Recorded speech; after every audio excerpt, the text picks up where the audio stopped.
Hello comic book fans, here's Earl Grey with my thoughts about Deadly Class. I thought I would make a video before they'll put out the first footage about of that new TV series, Deadly Class. I'm a bit suspicious about making movies or TV series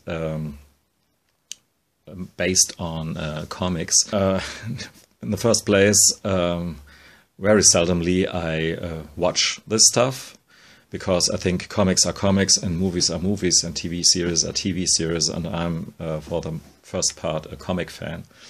And on the second thought, I think sometimes I get the impression that a comic has to be proven worthy to be made into a movie or a TV series, and then it's worth something, and before it was just a comic. That's not my way of thinking. So now to the comic as a comic proper, Deadly Class. This is volume 1 of the deluxe tomes. Mean pink and mean yellow for the second one here. And what's not so, it should be not worth to be mentioned, but sadly enough it has to be mentioned that this binding is good. And on both ends it was not torn apart by my reading, and this is after the second read-through, so this will tell you something. I could whine about the Black Science so-called remastered edition number 1, which is falling apart slowly but steadily already. The remastered edition. Whine, whimper. Yeah, okay, no. I want to stay positive. And Deadly Class, the comic here, has a lot of stuff to stay positive about. But I want to do it as spoiler-free as possible. So I start with book 1 and the basic premise, which is, as I always said, to describe it, Harry Potter done a bit in a darker vein. We have the school thing here in some other universe, parallel universe. In Harry Potter, it's obviously this magic Hogwarts stuff, and you have to replace all the magic and stuff for a school of assassins existing beneath San Francisco, and you can go to it through some secret entrance. This is, of course, a not very realistic premise, but it's nevertheless a quite interesting one, and it's set at the end of the 80s, Reagan era and stuff, which serves for some interesting angle, especially in the first volume here.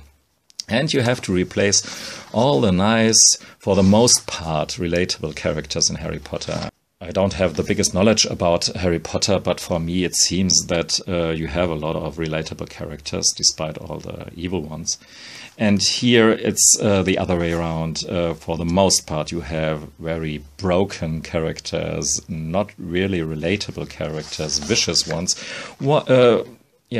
Boys and girls who want to learn about the craft of murdering.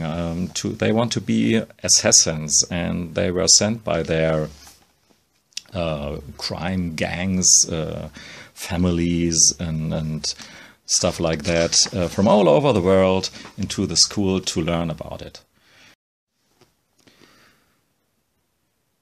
This was one part where I enjoyed Deadly Class, the deluxe edition one, the most, when the main protagonist Marcus went on a killing trip on drugs, and Wes Craig and captured these experiences of Marcos in a very apt and beautiful fashion, especially with this guy here.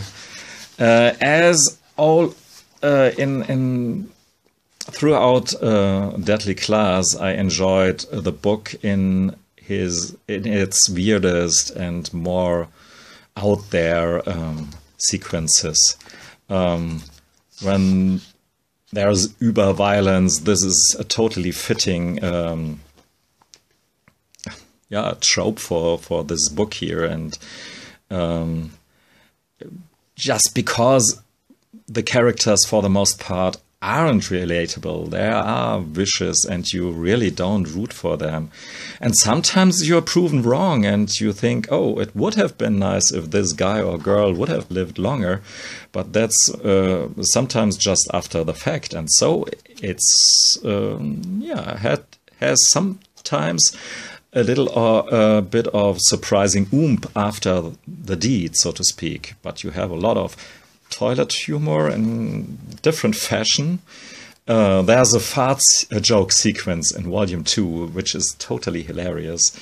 And I haven't thought that this kind of stuff will work, but it worked totally. And maybe the funniest part of Deadly Class.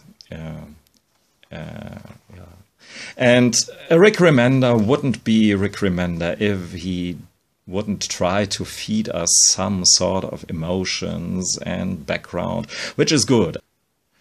I don't want to say that it's a bad thing that he wants to try to add some depth to his characters, but it's difficult, and sometimes it works, sometimes it's more the usual, oh, Rick Remender doing the old guilt stuff routine, and fortunately, this is a bit dimmed down in the book too. But because we haven't too much really relatable characters in this book here, some stuff of these college love triangles, who sleeps with whom and who betrays whom, that's a bit boring and wasn't the best part in it. The best part are still these violence, gang busting, nut cracking, whatsoever, exploding. And especially done in this really fantastic art, which would I place somewhere between Eduardo Risso and Frank Miller, two artists that I like and love a lot. And as to Frank Miller, the early Frank Miller, not the most recent Frank Miller, of course. And if this kind of more abstract, reduced art is not your thing, maybe even a bit Mike Mignola, I'm just thinking right now. But if this kind of reduced art is not so much your thing, this will be maybe a problem for you. But I liked the stuff here a lot, especially in the with the coloring of Lee Lurich, and or however you pronounce his name, Laurich. And later on, it's one guy, Jordan Boyd,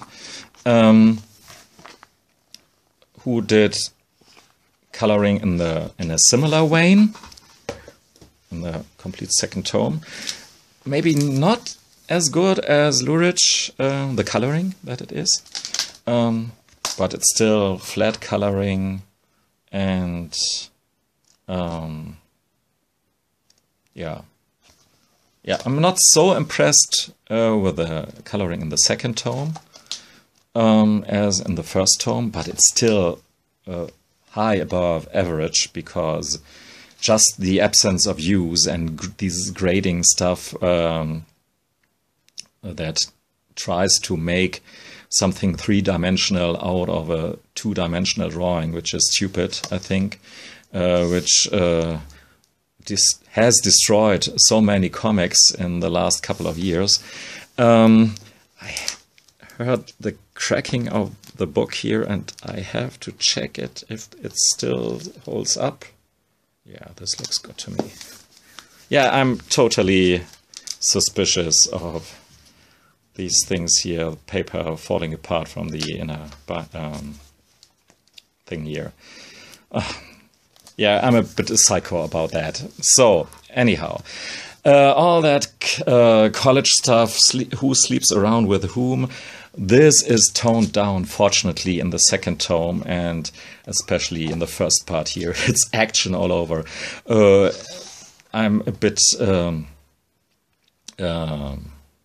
cautious now to show you not the wrong pages, to keep the spoiler free as possible. But as you can see, I can open up some random pages, and it's action all over. And this is my impression with the second tome. The boring parts of the end of the first tome, they don't exist here or are really fun. In the second volume, there are these new pupils in the college for assassins who are bonding here over a game of Dungeons and Dragons, and this is a really neat idea to introduce these characters to us and to let them know about each other without these pretty annoying text boxes that are so typical for Remender otherwise. But here you can get a glimpse of each of them, and I liked especially this Helmut guy, one East German. He worked for the Stasi, the East German secret service who helped to oppress the East German people during communist times.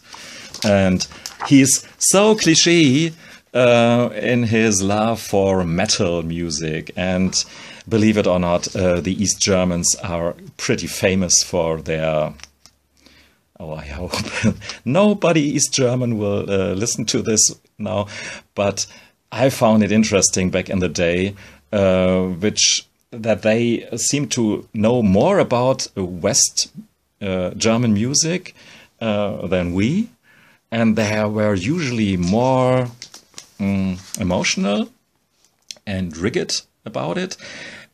And for the most part, they choose really strange bands as their favorite ones. I had one guy in school who was almost in his tastes for questionable metal music like the Scorpions or Accept or Creator.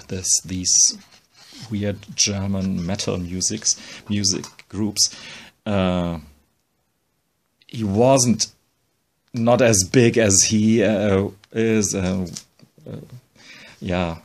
More that thin little nerd, but he was very determined in saying that the Scorpions are the best band in the world, which is questionable at least. So overall, I love this Helmut guy, especially when he tells this fart joke over, I don't know, 3 or 4 pages, and you think, hey, where this is heading, and now come to the end of your joke. But he goes on and on and on, and it's funny as hell. Really, I laughed out loud. And there are a lot of different characters. When you think of it, it's fantastic how many different characters with a clear, distinct voice and are in this book, and the more so when you think that almost all of them have something to hide, have a different reality behind the surface that they're keeping, the front that they're keeping up. This is a very interesting and compelling read, and I enjoyed it a lot, and I am looking forward big time for the third volume of this, because it's still ongoing, and maybe I even will watch this TV series when I get the opportunity. Okay, at last I will show you some of the bonus section here. Maybe it will contain some mild spoilers, because you will see some characters. So if you haven't read at least the first volume, of it, maybe you will turn this video off right now.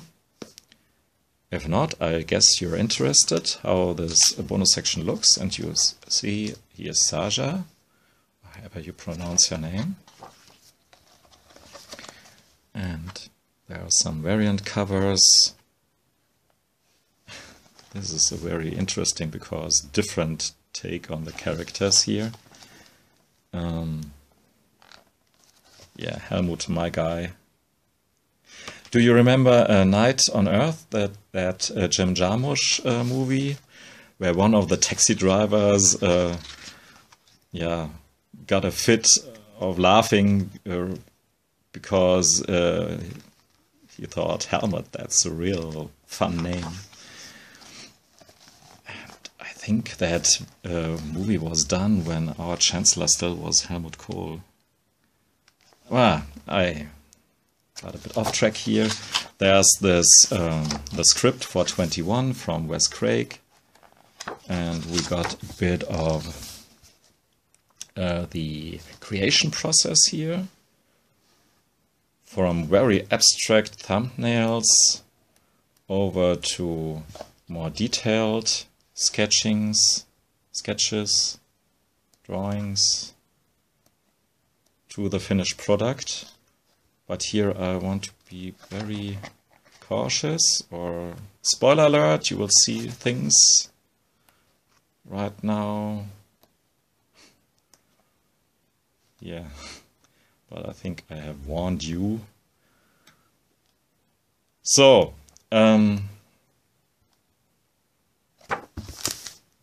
thanks for listening and watching. Goodbye.